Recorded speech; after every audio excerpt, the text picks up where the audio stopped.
Hello दोस्तों। तो आज के वीडियो में आपका स्वागत है। तो आज मैं क्लास 12वीं के हिंदी के काव्य खंड के फर्स्ट चैप्टर की बात करेंगे, जो करवक है। चैप्टर का नाम है करवक, जो मलिक मोहम्मद जैसी के द्वारा लिखा गया।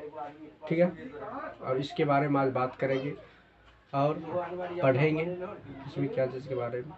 इसे दो भागों में बांटा गया, करवक फर्स्ट और करवक सेकंड। तो करवक फर्स्ट बात करते हैं।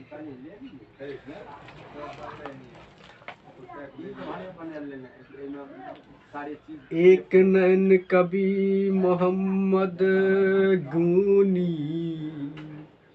एक नैन कवि मोहम्मद गुनी, असोही बिमोह जई कवि सुनी।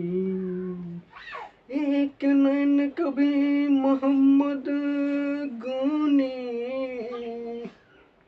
सोही बिमोह जई कवि सुनी। चांद जैसे जग विधिया तौरा, दीन कलंक कीनी उजियारा। जग सूझाए कहीं नैना, जग सूझाए कहीं नैना, उभा सुख अस नखतन माह।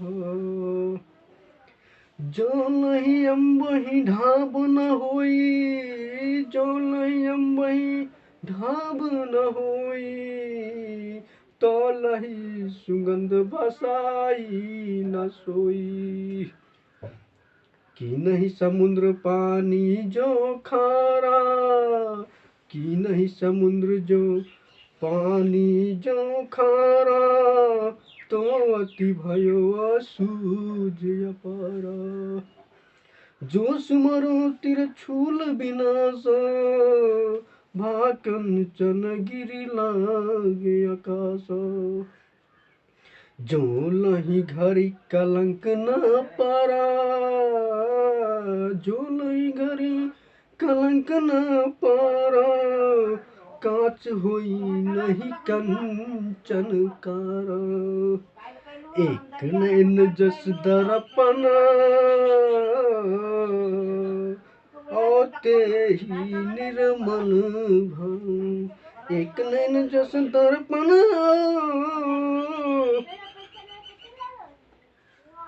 एक नैन जस दर्पण, तही निर्मल भाव। सब रूपवंत कहीं मुख जो वही कहीं चाहू, एक नैन कवि मोहम्मद गुनी। एक नैन कवि मोहम्मद गुनी, असोही बिमोह जही कवि सुनी। चांद जैस जग विधिया तौरा, दीन कलंक कीनी उजियारा। तो दोस्तों, अब इसका अर्थ स्पष्ट करेंगे। तो पहले कहा एक नैन कवि मोहम्मद गुनी, एक नैन कवि मोहम्मद गुनी, सोही बिमोह जई कवि सुनी। कवि मोहम्मद जी के पास एक ही नयन है, लेकिन वह गुणवान है, गुनी है। लेकिन वह गुणवान है, गुनी है। और जो कोई इनकी वाणी को, इनकी लेखनी को सुनते हैं, वह विमोहित हो जाते, वो मोहित हो जाते हैं। चांद जैसे जग विधिया तौरा, दीन कलंक कीनी उजियारा। चांद के जैसे इस पृथ्वी पर, इस संसार में ईश्वर ने जन्म दिया। भगवान चांद के समान इस संसार में, इस धरती पर जन्म दिए हैं। लेकिन चांद में भी क्या दाग देती है, कलंक देती है। लेकिन फिर भी वह क्या है, उजियागर है। फिर भी वह क्या है, उजियागर है। जग सूझाए कहीं नहीं ना, उबसूक अस नखत तन माहू। कवि जयसी जी एक ही नयन से पूरे संसार को, पूरी सृष्टि को समझ लिए हैं, बूझ लिए हैं। कैसे? जैसे ताराओं के समूह में शुक्र को पहचान लिया जाता है। क्यों?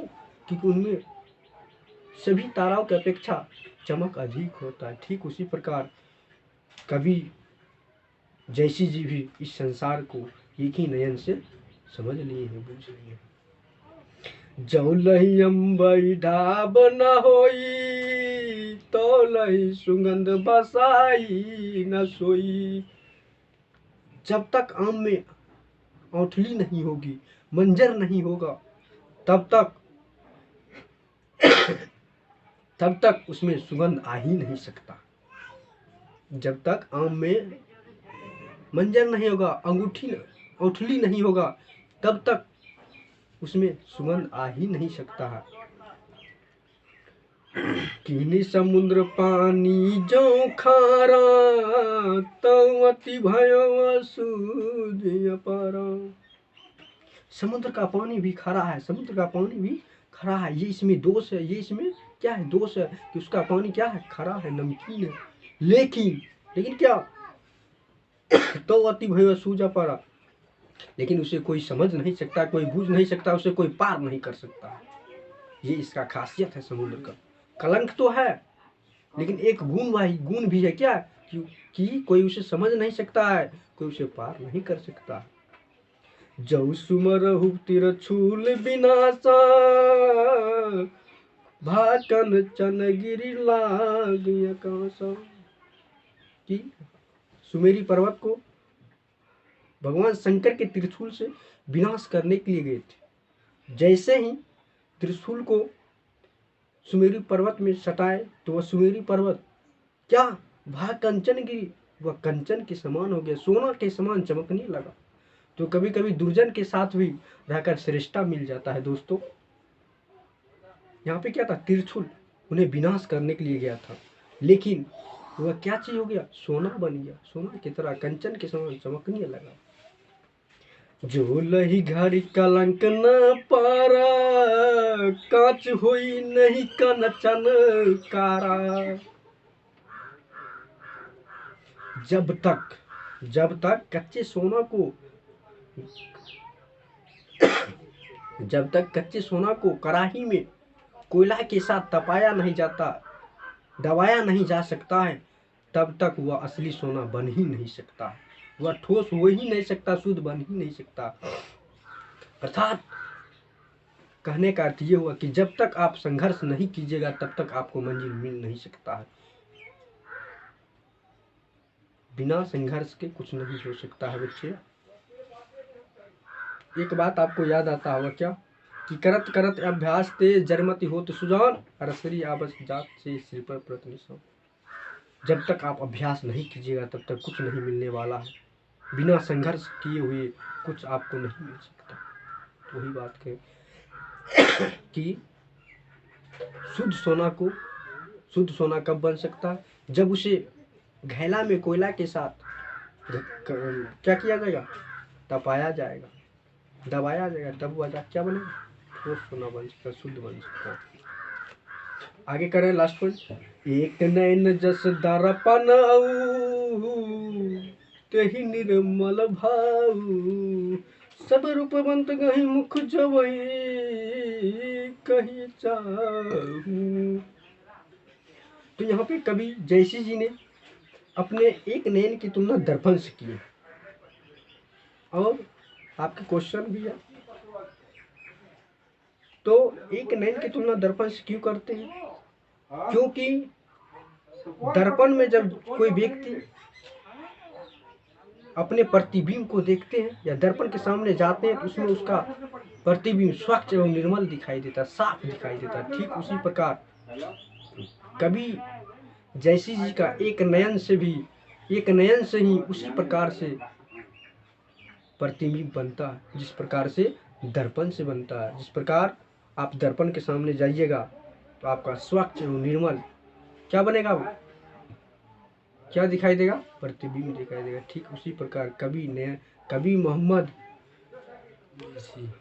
मोहम्मद जैसी जी के नयन से भी इसी प्रकार का प्रतिबिंब दिखाई देता है कि जैसे दर्पण से दिखाई देता है। इसीलिए उन्होंने अपनी एक आंख की तुलना दर्पण से की। समझ में आ गया? क्योंकि दर्पण से किसी भी व्यक्ति का प्रतिबिंब स्वच्छ और निर्मल दिखाई देता है। ठीक उसी प्रकार कवि मोहम्मद जैसी के नयन से भी दिखाई देता है। ठीक है, तो अगर हमारा वीडियो आपको अच्छा लगे तो चैनल को सब्सक्राइब करें। फिर मिलते हैं नेक्स्ट वीडियो में, तब तक के लिए जय हिंद।